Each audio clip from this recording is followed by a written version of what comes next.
India में mosquitoes तो भर भर के पाए जाते हैं और एक बाइट आपके बच्चे को सीवियर डिजीज जैसे dengue, malaria, chikungunya, Japanese encephalitis ऐसे कई बीमारियों से सीधा आईसीयू में भी भर्ती कर सकता है। स्पेशली छोटे बेबीज जो लेस देन 2 इयर्स है, उनके अंदर ये डिजीजेस डेडली भी हो सकते हैं।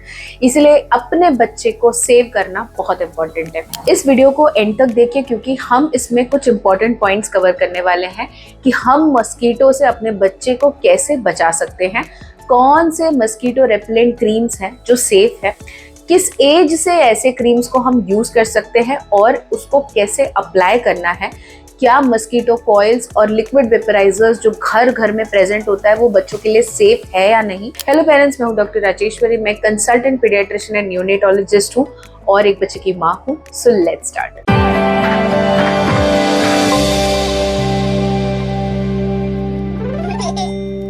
मस्कीटोज फर्स्ट रेन के बाद बनना चालू हो जाते हैं और ये विंटर्स तक प्रेवेल करते रहते हैं एंड इससे लिए अबाउट 6 मंथ्स अप्रॉक्सीमेटली मस्कीटोज का इंडिया में प्रेजेंस है। इसलिए कुछ बेसिक स्टेप्स है जिसको पहले फॉलो करना है कि बिफोर आप कोई रेमेडी के ऊपर रिसोर्ट करें। आपको अपने घर के सारे doors and Windows 2 hours after sunrise and 2 hours before sunset बंद रखना है क्योंकि मस्कीटोज पीक टाइम ये होता है जब वो घरों में एंटर करते हैं। घर में कहीं पे भी स्टैग्नेंट वाटर का सोर्स नहीं होना चाहिए। घर के आसपास के एरियाज में भी, बिल्डिंग के प्रेमाइसेस में भी स्टैग्नेंट वाटर नहीं होना चाहिए। जैसे कि अगर आपके पास गार्डन है, गार्डन के गमलों में, टायर्स में, यहाँ पे कहीं पे भी पानी स्टैग्नेंट रहना नहीं चाहिए। इलेक्ट्रिक बैट जो मस्कीटो के लिए आता है वो वन ऑफ वेरी इफेक्टिव है जिसको आप विजिबली यूज कर सकते हैं।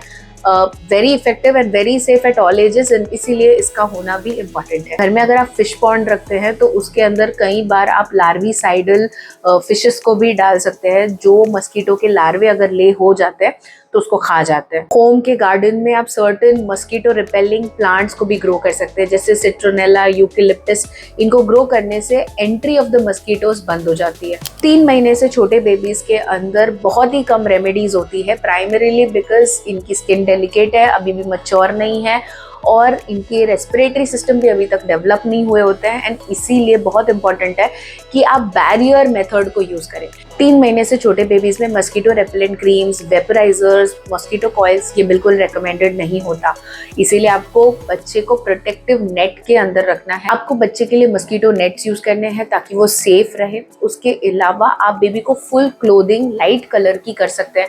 लाइट कलर इसलिए क्योंकि लाइट कलर्स मस्कीटो अट्रैक्ट नहीं करते।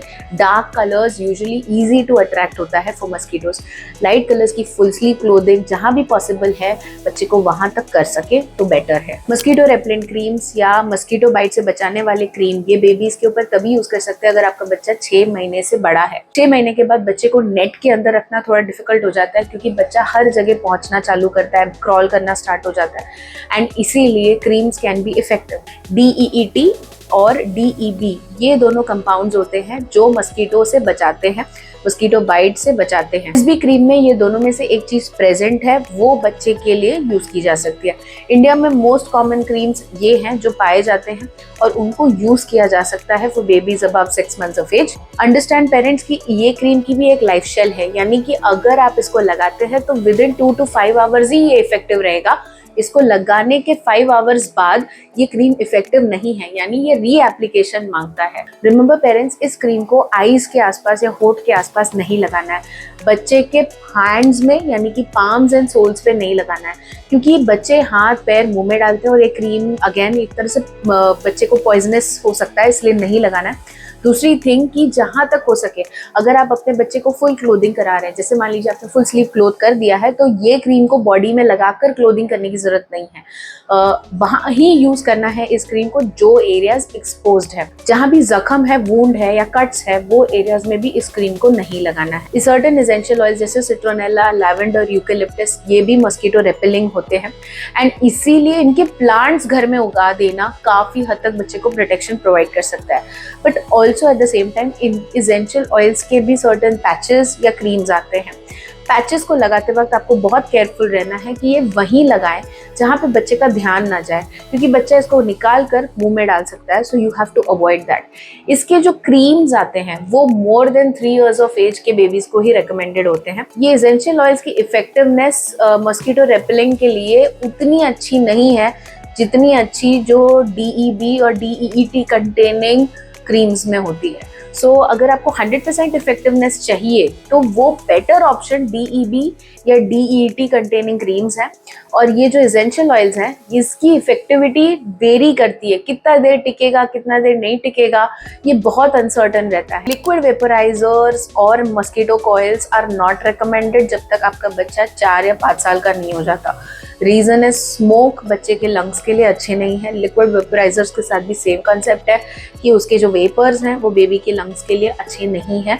स्पेशली उन बेबीज के लिए तो और ख़राब है जिनको normal tendency of frequent cough, cold, asthmatic attacks, ऐसे वीजिंग बिहेवियर्स, इनका प्रॉब्लम है तो उनमें तो ये और भी ज़्यादा प्रॉब्लम कर सकता है। There are certain essential oil based vaporisers भी आते हैं, वो 3 years अबव किड्स में आप घर में यूज़ कर सकते हैं। बहुत बार पेरेंट्स के पास कोई ऑप्शन नहीं होता और लिक्विड वेपोराइजर यूज़ करना पड़ता है। इन दैट केस आप सब कुछ बंद कर दीजिए और 2 hours के लिए उस कमरे में लिक्विड वेपोराइजर चलने दीजिए। बच्चा उस कमरे में नहीं होना चाहिए। आफ्टर 2 hours वेपोराइजर बंद करके सब कुछ ओपन कर दीजिए। वो रूम से वेपोराइजर को थोड़ा सा वेंटिलेट होने दीजिए और वेपोराइजर हटने दीजिए। उसके बाद आप 1-1.5 घंटे बाद रूम को ओपन करने के बाद बेबी को उस रूम में ले जा सकते हैं एंड यूजुअली ये रूम मस्कीटो सेफ भी हो जाता है। मस्कीटो कॉइल्स आइडियली किसी भी एज में रेकमेंडेड नहीं है, बट इन सर्टेन केस अगर कुछ पेरेंट्स को उसको भी यूज करना पड़ता है तो वो भी उसी तरह से यूज करें जैसे कि आप लिक्विड वेपोराइजर को यूज कर रहे हैं। I hope this video helps. Thank you so much.